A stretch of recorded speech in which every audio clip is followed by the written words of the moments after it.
اس کے بعد ہمارا پوسٹ ہارویسٹ لاس بہت ہوتا ہے. ہر ایکڑ زمین کا یا 2 ایکڑ زمین کا ایک جیسی پروڈکشن نہیں دیتا اور وہ ایک جیسی پروڈکشن کسی جگہ پہ پہنچتی نہیں ہے. ابھی تک ہمارے پاس کوئی زراعت کے شعبے کے لیے ٹھیک قسم کی کوئی بھی انویسٹمنٹ یا کریڈٹ پالیسیز نہیں ہے. تو گورنمنٹ کو سب سے پہلے تو یہ چاہیے کہ وہ زراعت بینک کو یا نیشنل بینک آف پاکستان کو اس طرح کی اسکیمز بنا کے دیں جہاں پر جو چھوٹے کسان ہیں ان کی سہولت بنے. ان کے پاس اس وقت اپنی سٹوریج کرنے کے لیے کولڈ سٹوریج کی جگہ موجود نہیں ہے. ان کو وہ اسی وجہ سے ہمیں فوڈ سیکیورٹی کا سامنا کرنا پڑتا ہے. ہماری ہم غلط طریقے سے جو ہماری جا رہی ہیں بہت سارے فوڈ آئٹمس جو ہیں وہ پیرشیبل ضائع ہو جاتے ہیں اور کچھ جو ہیں وہ آپ کو پتہ ہے کہ اسمگلنگ کے تھرو جو ہماری چیزیں جاتی ہیں اس کی وجہ سے ہمیں بہت سارے پرابلم فیس کرنے پڑتے ہیں. تو اب ہر سیکٹر کو ریوزٹ کرنے کی بات ہمارے کسانوں کی کوئی ٹریننگ پروگرامز ہی نہیں ہوتے. ٹھیک ہے, پوری دنیا میں ایگریکلچر ٹوریزم سے بہت پیسہ کمایا جاتا ہے. ہم ایگریکلچر کنٹری ہونے کے باوجود ہم لوگوں کو نہیں بلا سکتے. وہ اسی سے ریلیٹڈ ٹوریزم سیکٹر میں ہم لوگوں کو نہیں بلاتے. پوری جی دنیا میں 83 نمبر پہ ہم آتے ہیں ٹوریزم کے حوالے سے جہاں سے ہم پیسے جمع کر سکتے ہیں. اب ملائیشیا جیسا ملک جو ہے وہ اس میں اگر 30 ملین پاپولیشن ہے تو 30 ملین ہی وہاں پر جو ہے وہ ٹورسٹ آتا ہے. ٹرکی کی آپ اگزامپل لے لیں, آپ ریلیجس ٹوریزم میں سعودی عربیہ کی لے لیں. ہمیں پتہ ہے کہ ہمارے پاس بہت سارے سکھ آ سکتے ہیں. ان کے یہاں پر بہت ساری ریلیجیس پلیسز ہیں جہاں سے ہم پوری دنیا سے ان کو انوائٹ کر سکتے ہیں اور وہاں سے ہم بہت سارا جو ریونیو اور ٹیکس جو ہے وہ اکٹھا کر سکتے ہیں. بٹ اس ٹوریزم کے سیکٹر کی سائڈ پہ ہماری کوئی توجہ نہیں ہے. ایگریکلچر کے اندر ہماری کوئی اصلاحات لانے کی, ہماری کوئی اچھے پروڈکٹس بنانے کی, وہ ہم ویلیو ایڈیشن ہی نہیں کر پا رہے اپنے فوڈ پروڈکٹس کے ساتھ.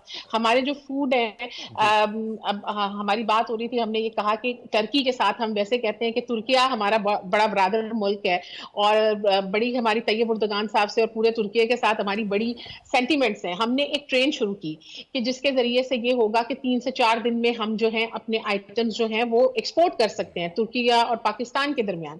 اب بہت سارا جی پاکستانی فروٹ جو ہے وہ ترکیہ جا سکتا ہے, لیکن اگر اس کو ہم بائی سی بھیجیں گے تو 14 دن میں وہ پیرشیبل آئٹمس جو ہیں وہ خراب ہو جائیں گے. وہاں پر آپ کا پاکستان کا آم پہنچے گا, وہ نہیں پہنچ پائے گا. جی تو اس سے ہم بہت سارا پیسہ بڑھا سکتے ہیں. تو بات یہ ہے کہ دیکھنا یہ کہ ایکسپورٹ بڑھائی کیسے جا سکتی ہیں, ارد گرد کے ریجنز میں سے ہم کیا ایسی فیسیلیٹیشن کر سکتے ہیں جس سے ریونیو انکریز کی بات کریں ہم اور چیزوں کو بہتر بنائیں. تو ایگریکلچر میں بہت سارا ویلیو ایڈیشن کر کے چھوٹے کسانوں کی تھوڑی سی ہینڈ ہولڈنگ کر جی کے ان کے کچھ ٹریننگ پروگرام ڈیولپ کر کے ہم بالکل اپنی جو فوڈ سیکیورٹی کے ہمارے معاملات ہیں ان کو ہم ایک تو قابو پا سکتے ہیں اینڈ دین پھر ان کو اکارڈنگ ٹو ان کی بائیفرکیشن ٹیکس جی نیٹ میں بالکل لے کے آ سکتے ہیں.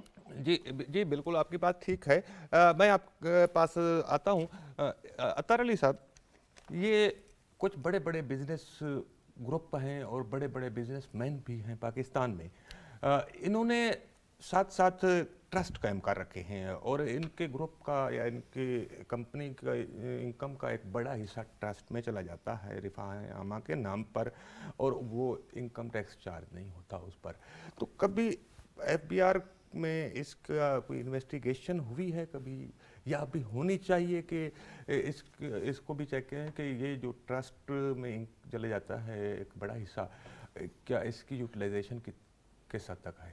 رانا صاحب, یہ تو ایک اگین یہ ایک ایسا ٹاپک ہے جو آج تک انٹچبل رہا ہے, کیونکہ اس کے اندر اگر آپ دیکھیں گے تو ایسے ایسے مافیاز اس کے اندر انوالوڈ ہیں جو کہ پاکستان میں ہمیشہ ہی انٹچبل رہے ہیں. تو آج تک کوئی انکوائری اس کے حوالے سے کنڈکٹ نہیں ہوئی شاید, اور میرا نہیں خیال کہ آنے والے دنوں میں بھی کوئی ایسی کنکلوسیو انکوائری ہو سکے گی جس کے ساتھ جو رزلٹ اورینٹڈ ہو. تو میں نے ایک بار ایک کمپنی, بلکہ ایک بڑے گروپ کی, نام نہیں لینا چاہیے, اس کی بیلنس شیٹ میں نے پاکستان اسٹاک ایکسچینج کی ویب سائٹ سے لی, اور وہ میں نے جب چیک کی تو اس میں کچھ تضاد آ رہا تھا بلینز آف روپیز کا. اور دوسری طرف بیلنس شیٹ میں میں نے یہ دیکھا کہ اسی گروپ نے چیریٹی کی 35 کروڑ روپے کی. تو کرن نازیبہ, یہ جو کام ہے کہ ایک طرف سے دسترخوان اور اس طرح کی دوسری چیریٹی کے نام کے اوپر ٹرسٹ بنا لو اور اربوں روپے ٹرسٹ میں چلے جائیں, اور جب کہ اس کروڑوں روپے خرچ کرو, یہ جو پاکستان میں طریقہ ہے, کیا اس کو نہیں دیکھا جانا چاہیے؟ بالکل جی، ایک وہ والا وہ ایک چیپٹر ہے جو انفولڈ ہے، شاید اس کے اوپر تحقیقات کرنے کی، بات کرنے کی اور اویئرنیس دینے کی بھی ضرورت ہے، اور اس کے اوپر کویشچن مارک کرنے کی بھی ضرورت ہے. جب تک ہم کویشچننگ کریں گے تو وہ جو بڑی مچھلیاں ہیں وہ کہیں نہ کہیں ہڈن رہیں گی اور وہ سامنے نہیں آتی. تو ان کو ہوتا ہے کہ کوئی سوال نہیں کر رہا تو آپ جو کر سکتے ہیں، نہ آپ کوئی دیکھ رہا ہے نہ کوئی سن رہا ہے. تو ڈیفینیٹلی ان کے اوپر چیک اینڈ بیلنس رکھنے کی، ان سے کویشچن کرنے کی، ان سے پوچھنے کی ضرورت ہے کہ جو جتنا ریونیو آپ جنریٹ کر رہے ہیں اس کے اوپر آپ ٹیکس نہیں پیڈ کر رہے، کیسے وہ وہاں پہ جا رہا ہے، اور وہاں پہ جو ٹرسٹ میں جا رہا ہے وہ ٹرسٹ کیا کام کر رہا ہے، کس طریقے سے وہ خدمات سر انجام دے رہا ہے، کس سیکٹر میں آپ کی انجام دے رہا ہے. تو یہ بالکل چیزیں جب ہوں گی تو امید ابھی ہے تو کہ رانا صاحب یہ ہے کہ ٹرسٹ انویسٹ بھی کرتا ہے، ٹرسٹ انویسٹ کرتے ہیں، وہ آف شور میں جاتا ہے، آف شور دوبارہ ایک اور بزنس کر رہی ہوتی ہے، اس بزنس کا پروفٹ اور ریمیٹنس کے نام پہ لے کے آ رہے ہوتے ہیں. یہ ایک پورے کا پورا گول ایک چکر ہے جو کہیں سرکل نہ ہے. کہیں بالکل گھوم رہا ہوتا ہے، اس کے گرد ہی ہم اطہر علی صاحب، وقت کی کمی ہے، آپ نے ٹائم دیا، آپ کا شکریہ. کرن صاحب آپ کا شکریہ کہ آپ نے اپنا قیمتی ٹائم ہمارے پروگرام میں دیا. ناظرین، بلا شبہ آج ہم نے جو ڈسکشن کی یہی ایک طریقہ ہے کہ جو شعبے ٹیکس کم دے رہے ہیں آمدنی کے مقابلے میں، اور یا پھر ٹیکس دے ہی نہیں رہے، ان کو ٹیکس نیٹ میں لانا ہوگا، اور پاکستان کی